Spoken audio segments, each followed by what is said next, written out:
ಕುತ್ಕೊಂಡು ನಿಮ್ಗೆ ಬಿಡಿ ಸಿಗರೇಟ್ ಅನ್ನ ಸೇರ್ತಾ ಇರ್ತಾರೆ. ಮಗು ಅಲ್ಲೇ ಊಟ ಮಾಡ್ತಾ ಇರುತ್ತೆ. ನಾವು ಎಷ್ಟೋ ಸಾರಿ ಹೋಗ್ತಾ ಇರ್ತೀವಿ ಸರ್ವೆಗೆಲ್ಲ. ಮನೇಲೇ ಕುತ್ಕೊಂಡು ಧೂಮಪಾನ ಮಾಡ್ತಾ ಇರ್ತಾರೆ. ಅಲ್ಲೇ ಗಂಡ ಹೆಂಡತಿ ಕುಂತು ಊಟ ಮಾಡ್ತಿರ್ತಾರೆ. ಮಕ್ಕಳು ಇರ್ತಾರೆ, ಹಾಲು ಹಂಗೆ ಕುಡಿಸ್ತಾ ಇರ್ತಾರೆ. ಅದರಿಂದ ಮಗು ಕೂಡ ಅದು ಹೊಗೆ ಬಿಡ್ತಾರಲ್ಲ, ಆ ಹೊಗೆ ಕೂಡ ತಗೊಂಡಾಗ ಏನಾಗುತ್ತೆ ಅಂತಂದ್ರೆ ಲಂಗ್ಸ್ ಕ್ಯಾನ್ಸರ್, ಗೊತ್ತಾಯ್ತಾ? ಲಂಗ್ಸ್ ಕ್ಯಾನ್ಸರ್ ಬರೋಂಥದ್ದು ಇರ್ತೈತೆ. Pneumonia, asthma. ಇವಾಗ ಸಣ್ಣ ಮಕ್ಕಳೆಲ್ಲ ನೋಡ್ತಾ ಇರ್ತೀವಿ, ಕೆಮ್ಮು ದಮ್ಮು ಅಂತಾರೆ. ಕೆಮ್ಮು ದಮ್ಮು ಅಂದ್ರೆ ಏನು? ಅಸ್ತಮಾ, ನ್ಯೂಮೋನಿಯಾ, ಗೊತ್ತಾಯ್ತಾ? ಸಿಗರೇಟ್ ಸೇದೋದ್ರಿಂದ ಸಣ್ಣ ಮಕ್ಕಳಿಗೂ ಕೂಡ ಎಫೆಕ್ಟ್ ಆಗುತ್ತೆ.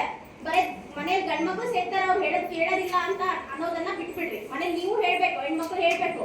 ಅದರಿಂದ ನೀವು ನಸ್ಪುಡಿ ಅಲ್ಲೇ ತಿಕ್ತೀರಿ, ಮಗುನ ಹಂಗೆ ಬಾಯಿ ತೊಳಿತೀರಿ.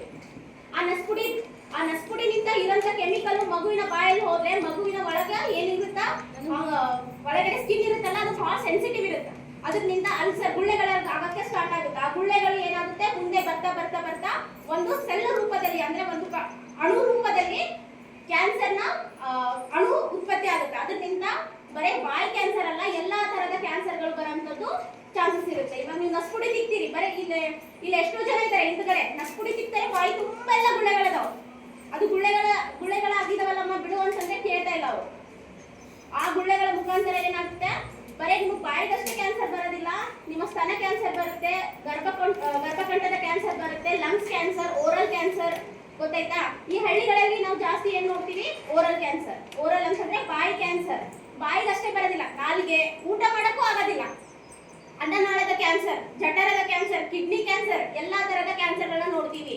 ಕ್ಯಾನ್ಸರ್ನ ಮೂಲ ಏನು ಅಂತಂದ್ರೆ ಇದೆ, ಬೀಡಿ, ಸಿಗರೇಟು, ನೀವು ಕುಡಿಯುವ ಮದ್ಯಪಾನ, ಗೊತ್ತಾಯ್ತಾ? ಇಲ್ಲಿ ಎಷ್ಟೋ ಜನ ಹೆಣ್ಮಕ್ಳನ್ನ ಮದ್ಯಪಾನ ಮಾಡ್ತೀರಲ್ಲ, ಆ ಮದ್ಯಪಾನದಿಂದ ಏನಾಗುತ್ತೆ, ಇವಾಗ ಮಕ್ಕಳಾಗ್ತಾ ಇಲ್ಲ ಅಂತ ಎಷ್ಟೋ ಜನ ಬರ್ತೀರಿ, ಎಷ್ಟೋ ಜನ ದೇವ್ರನ್ನ ಹರಕೆ ಹೋಗ್ಕೋತೀರಿ. ಮೊದಲು ನೀವು ಮದ್ಯಪಾನ ಮಾಡೋದನ್ನ ಬಿಡ್ರಿ, ಮೊದಲು ತಂಬಾಕು, ಗುಟ್ಕ ಅದನ್ನ ಬಿಟ್ಬಿಡ್ರಿ, ಆಮೇಲೆ ದೇವ್ರ ಕಡೆ ಹೋಗಿ.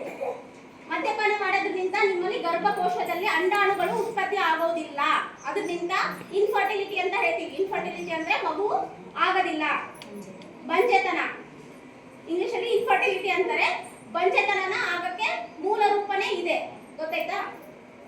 ಮೂಲ ಅಂದ್ರೆ 90% ಇದೇ ಇರುತ್ತೆ. ನೀವು ಫಸ್ಟ್ ನಿಮ್ಮ ಆಹಾರ ಪದ್ಧತಿಗಳನ್ನ ಸರಿಪಡಿಸ್ಕೊಡ್ರಿ.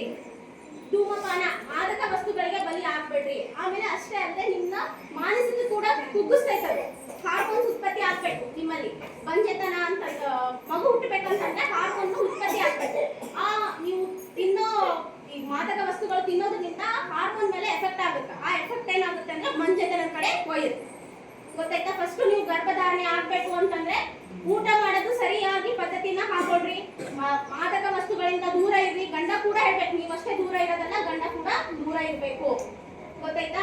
ಆಮೇಲೆ ಇವಾಗ ನಾವು ನೋಡ್ತೀವಿ BP, ಶುಗರ್, ಮಾದಕ ವಸ್ತುಗಳು BP, ಶುಗರ್ ಕೂಡ ಎಫೆಕ್ಟ್ ಆಗುತ್ತೆ. ಹೆಂಗೆ ಎಫೆಕ್ಟ್ ಆಗುತ್ತೆ ಅಂತಂದ್ರೆ, ಇವಾಗ BP ಐತೆ, BP ಇದೆ, ಬರೀ ಟ್ಯಾಬ್ಲೆಟ್ಸ್ ತಗೋತಾ ಇದ್ದಾರೆ. ಅದ್ರ ಜೊತೆ ನೀವು ಏನಂತಾರೆ ಸಿಗರೇಟ್ ಸೇದೋದು, ಕುಡಿಯೋದು ಹಂಗೆ ಮಾಡಿದ್ರೆ ಏನಾಗುತ್ತೆ, ಮುಂದೆ ಹಾರ್ಟ್ ಅಟ್ಯಾಕ್ ಕೂಡ ಆಗೋ ಚಾನ್ಸಸ್ ಇರುತ್ತೆ. ಇವಾಗ ಆಮೇಲೆ ನೀವು ಹೇಳ್ತಿರಲ್ಲ ಪ್ಯಾರಾಲಿಸಿಸ್, ಪಾರ್ಶ್ವವಾಯು ಕೂಡ ಎಫೆಕ್ಟ್ ಆಗುತ್ತೆ. ಹೆಂಗೆ ಎಫೆಕ್ಟ್ ಆಗುತ್ತೆ? ಅದು ಎದರಿಂದ ಎಫೆಕ್ಟ್ ಆಗುತ್ತೆ? ನರಗಳು. ನೀವು ಯಾರಾದ್ರೂ ನೋಡಿರ್ಬೋದು, 2 ದಿವಸ ಕುಡಿಲಾರ್ದೆ ಇದ್ದಾಗ ಏನಾಗುತ್ತೆ, ಅವರು ವೀಕ್ನೆಸ್ ಬಂದಂಗ ಆಗುತ್ತೆ, ಸಿಟ್ಟು ಬರೋ ತರ ಮಾಡ್ತಾರೆ. ಅದು ಏನು? ಮಾನಸಿಕ. ಯಾಕೋ ನನ್ನ ಗಂಡ ಸಿಡಿ ಮಾಡ್ತಾ ಇದ್ದಾರೆ, ದೇವ್ರ ಹತ್ರ ಹೋಗೋದು ಅದಲ್ಲ. ಅವರು ಕುಡಿತಕ್ಕೆ ಬಲಿಯಾಗಿದ್ದಾರೆ. ಅವರು ಕುಡಿತಾ ಇರ್ಲಾರ್ದೆ ಇರಕ್ ಆಗೋದಿಲ್ಲ. ಆ ತರ ಇದ್ಮೇಲೆ ನೀವು ದೇವ್ರ ಹತ್ರ ಹೋಗೋದ ಅವಶ್ಯಕತೆ ಇಲ್ಲ. ಎಷ್ಟೋ ನಿಮ್ ಸಂಘಗಳ ಕಡೆಯಿಂದಾನೆ ಹೆಲ್ಪ್ ಸಿಗುತ್ತೆ. ಧಾರವಾಡಕ್ಕೆ ಹೋಗ್ತಾರೆ, ನಿಮ್ಯಾನ್ಸ್, ಬೆಂಗಳೂರಿಗಂತ, ಆ ತರ ಎಲ್ಲ ದೊಡ್ಡ ದೊಡ್ಡ ಸಿಟಿಗಳಲ್ಲಿ ನಿಮ್ಗೆ ಮಾದಕ ವಸ್ತುಗಳು ಬಲಿ ಆದವರಿಗೆ ಟ್ರೀಟ್ಮೆಂಟ್ ಕೂಡ ಐತೆ. ಎಲ್ಲ ಅವರೇ ಖರ್ಚು ನೋಡ್ಕೋತಾರೆ. ನೀವು ಸಂಘದಲ್ಲಿ ಸೇರಿದ್ದಕ್ಕೆ ಅವ್ರ ಹತ್ರ ಮಾತಾಡ್ಬೇಕು, ಈ ತರ ಬಲಿ ಆಗಿದ್ದಾರೆ, ಈ ತರ ನಾವು ನೋಡ್ಕೋಬೇಕು ಅನ್ಕೊಂಡಿದೀವಿ ಅಂತಂದ್ರೆ ಅವ್ರು ಹೋಗಿ ಸೇರಿಸ್ತಾರೆ, ಗೊತ್ತಾಯ್ತಾ? ಇದನ್ನು ಫಸ್ಟ್ ಮಿಡಲ್ ಸ್ಟೇಜ್ ಅಂದ್ರೆ ಫಸ್ಟ್ ಸ್ಟಾರ್ಟಿಂಗ್. ನಡುಕ ಬರ್ತೈತೆ, ಸಿಡಿ ಮಾಡ್ತಾ ಇದ್ದಾರೆ, ಊಟ ಸರಿಯಾಗಿ ಮಾಡೋದಿಲ್ಲ, ಅದು ಕುಡಿದ್ರೆ ಊಟ ಸೇರುತ್ತೆ ಅನ್ನೋರು ಯಾರು ಮನೇಲಿ ಇದ್ದಾರಲ್ಲ, ಅವರು ದಯಮಾಡಿ ಅವ್ರಿಗೆ ಹೇಳ್ರಿ, ಅವರು ಬೈತಾರೆ. ಅದು ಹಿಂಗೆ ನೀವು ಇದೇ ತರ ಬಿಟ್ಕೊಂಡು ಹೋದ್ರೆ ಮುಂದೆ ಅವ್ರು ಒಂದು ರೋಗಕ್ಕೂ ಬಲಿ ಆಗ್ತಾರೆ, ಅದ್ರ ಜೊತೆ ನಿಮ್ದು ಮನೆ ಪರಿಸ್ಥಿತಿ ಕೂಡ ಹಾಳಾಗುತ್ತೆ. ಅವರು ಇವಾಗ ನಿಮ್ ಕ್ಯಾನ್ಸರ್ ರೋಗಕ್ಕೆ ಬಲಿ ಆದ್ರು. ಅದರಿಂದ ಏನಾಗುತ್ತೆ, ಫಸ್ಟ್ ಸ್ಟೇಜ್, ಸೆಕೆಂಡ್ ಸ್ಟೇಜ್ ಅಲ್ಲಿ ಕ್ಯಾನ್ಸರ್ ಗೊತ್ತಾಗೋದಿಲ್ಲ, ನೋವು ಕೂಡ ಬರೋದಿಲ್ಲ. ಕ್ಯಾನ್ಸರ್ ಅಂದ್ರೆ ಗೊತ್ತಾ? ಯಾರಿಗಾದ್ರೂ ಗೊತ್ತಾ? ನೋವು ಕೂಡ ಗೊತ್ತಾಗೋದಿಲ್ಲ, ನೀವು ಕ್ಯಾನ್ಸರ್ ಐತೆ ಅನ್ನೋದು ಗೊತ್ತಾಗೋದಿಲ್ಲ. ಥರ್ಡ್ ಸ್ಟೇಜಿಗೆ ಯಾವಾಗ ಬರ್ತೀರಿ? ಕ್ಯಾನ್ಸರ್ ಅಲ್ಲಿ 4 ಸ್ಟೇಜ್ಗಳನ್ನ ನೋಡ್ತೀವಿ ನಾವು.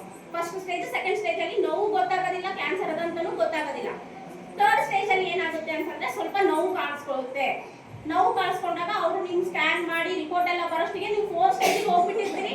ಅದು ಆಪರೇಷನ್ ಮಾಡಿಸ್ತಾ ಹೋಗ್ಬೇಕು. ಹಂಗೆ ಫಾಲೋ ಅಪ್ ಹೋದಾಗ ನೀರಿನ ಮೇಲೆ ಗುಳ್ಳೆ ಇರೋ ತರ ಗೊತ್ತಾಯ್ತಾ? ನೀರಿನ ಮೇಲೆ ಗುಳ್ಳೆ ಯಾವಾಗ ಹೊಡೆಯುತ್ತೆ, 4th ಸ್ಟೇಜ್ ಕ್ಯಾನ್ಸರ್ಗೆ ಹೋದವರು ಕೂಡ ಯಾವಾಗ ಸಾಯ್ತಾರ ಹೇಳಕ್ ಬರೋದಿಲ್ಲ.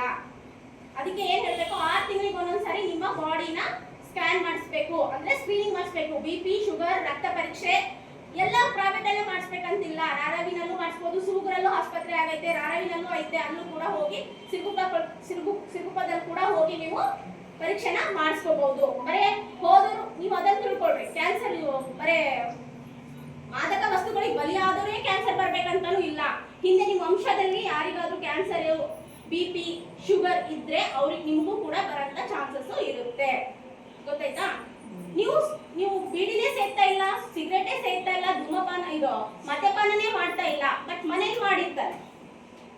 ಅದು ಪ್ಯಾಸಿವ್ ಅಂತ ಹೇಳ್ತೀವಿ. ಅವ್ರು ಗಾಳಿ ಉಸಿರಾಡೋ ಮುಖಾಂತರ ನಮಗ್ ಬಂದು ನಮ್ಮ ಬಾಡಿನಲ್ಲಿ ಸೇರುತ್ತೆ. ಕೆಲವೊಂದು ರೋಗಗಳು ಉಸಿರಾಡೋ ಮುಖಾಂತರ ನಮ್ಮ ಬಾಡಿಗೆ ಸೇರುತ್ತೆ, ಕೆಲವೊಂದು ನಾವು ಮಾಡೋದ್ರಿಂದನೇ ನಮಗ್ ಬರುತ್ತೆ. ಗೊತ್ತಾಯ್ತಾ? ನಾವು ಮಾಡೋದ್ರ ಮುಖಾಂತರ ನಮ್ಗೆ ಯಾವ್ದು ಬರುತ್ತೆ ಅನ್ನೋದು ಗೊತ್ತಿರ್ಬೇಕು. ಬೇರೆಯವ್ರು ಮಾಡೋದ್ ಮುಖಾಂತರ ಅದಕ್ಕೆ ಬೀಡಿ, ಸಿಗರೇಟ್ ಅಲ್ಲಿ ಎಲ್ಲಾದ್ರೂ ನೀವು ನೋಡಿರ್ತೀವಿ ಧೂಮಪಾನ ನಿಷೇಧ ಅಂತ ನೋಡಿರಲ್ಲ? ಧೂಮಪಾನ ನಿಷೇಧ ಅಂತ ಹಾಕಿರ್ತಾರೆ. ಯಾಕೆ ಹಾಕಿರ್ತಾರ? ಆಮೇಲೆ ಅಲ್ಲಿ ಇಲ್ಲಿ ಉಗುಳೋದ್ರಿಂದ ಉಗುಳದ ಮೇಲೆ ಅಲ್ಲಿರುವಂತ ಕ್ರಿಮಿ ಕೀಟಗಳ ಮುಖಾಂತರ, ಗಾಳಿಯ ಮುಖಾಂತರ ನಾವು ಉಸಿರಾಡಿದಾಗ ಅದರಿಂದ ರೋಗಗಳನ್ನು ಬರುತ್ತೆ. ದಯಮಾಡಿ ನಿಮ್ಮ ಪರಿಸರನ ನೀವೇ ಸ್ವಚ್ಛ ಇಟ್ಕೊಳ್ರಿ. ಪಂಚಾಯತಿ ದೊರೆ ಮಾಡ್ಬೇಕು, ಆರೋಗ್ಯ ಅಧಿಕಾರಿಗಳೇ ಬಂದು ಹೇಳ್ಬೇಕು ಅನ್ನೋ ತರ ಅಲ್ಲ. ಇಲ್ಲಿ ಬದುಕೋರು ನೀವು. ನಿಮ್ ಒಬ್ರಿಗೆ ಆರೋಗ್ಯ ಹಾಳಾದ್ರೆ ನಿಮ್ಮ ಮನೆ ಕುಟುಂಬ ಕೂಡ ಹಾಳಾಗುತ್ತೆ. ಗೊತ್ತಾಯ್ತಾ? ಸೊಳ್ಳೆಗಳು, ನೆರೆಹೊರೆಗಳು ಕೂಡ ಹಾಳಾಗುತ್ತೆ. ನನ್ನ ಕನ್ನಡ ವರ್ಡ್ಗಳು ಅಷ್ಟು ಚೆನ್ನಾಗಿ ಬರೋದಿಲ್ಲ, ನೀವು ಅರ್ಥ ಮಾಡ್ಕೊಳ್ರಿ. ಇವಾಗ ಶುಗರ್ ಬರೇ ಇಲ್ಲಮ್ಮ ನನ್ಗಿಲ್ಲ, 30 ವರ್ಷ ಮೇಲ್ಪಟ್ಟವರು ಶುಗರ್ನ ಸ್ಕ್ಯಾನ್ ಮಾಡಿಸ್ಬೇಕು, ಶುಗರ್ನ ಚೆಕಪ್ ಮಾಡಿಸ್ಬೇಕು. ಶುಗರ್ ಚೆಕಪ್ ಮಾಡಿಸ್ಲಿಲ್ಲ ಅಂತಂದ್ರೆ ಬರ್ತಾ ಶುಗರ್ ಜಾಸ್ತಿ ಆಗ್ತಾ ಹೋಯ್ತು. ಇಲ್ಲೊಬ್ಬರ ತಾತ ಇದ್ದಾರೆ, ಅವ್ರು ಫಾಲೋಪೇ ಹೋಗೋದಿಲ್ಲ. ಏನಾಗುತ್ತೆ ಶುಗರ್ ಜಾಸ್ತಿ ಆದಾಗ ಅಂತಂದ್ರೆ ನಮ್ಮ ಕಣ್ಣುಗಳನ್ನ ಕಳ್ಕೊತೀವಿ. ಧೂಮಪಾನಕ್ಕೆ ಬಲಿಯಾದಾಗ ನಮ್ಮ ಕಣ್ಣುಗಳ ಹೋಗುತ್ತೆ. ಮೂತ್ರಪಿಂಡದ ಕ್ಯಾನ್ಸರ್ ಬರುತ್ತೆ. ಕಿಡ್ನಿ ಸ್ಟೋನ್ಸ್ ಆಗೋ ಚಾನ್ಸಸ್ ಇರುತ್ತೆ. ಕಿಡ್ನಿ ಕೂಡ ಹಾಳಾಗುತ್ತೆ. ಗೊತ್ತಾಯ್ತಾ? ಅದರಿಂದ ನೀವು ಶುಗರ್ ಕೂಡ ನಿಮ್ ರಕ್ತ ಪರೀಕ್ಷೆ ಬಹಳ ಇಂಪಾರ್ಟೆಂಟ್. 6 ತಿಂಗಳಿಗೆ ಮಾಡಿಸೋದು.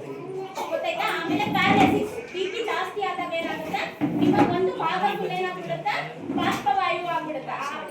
ಪಾಸಿ ಹೊಡಿತೆ ಅಂತ ಹೇಳ್ತೀರಲ್ಲ, ಅದು ಕೆಲವೊಬ್ರು ಹೇಳ್ತೀವಿ ದೇವ್ರದ್ದು ಏನಂತಾರೆ, ಕೆಟ್ಟ ಪರಿಣಾಮ ನಮ್ಮ ಮೇಲೆ ಬೇಕ್ತೈತೆ ಅಂತ ಹೇಳ್ತೀವಿ. ಆ ತರ ನಿಮ್ಮ ಮಾದಕ ವಸ್ತುಗಳಿಂದ ಬಲಿ ಆದಂತವ್ರು ದಯಮಾಡಿ ನಿಮ್ಮ ಆರೋಗ್ಯನ ನೀವೇ ಕಾಪಾಡ್ಕೊಳ್ರಿ.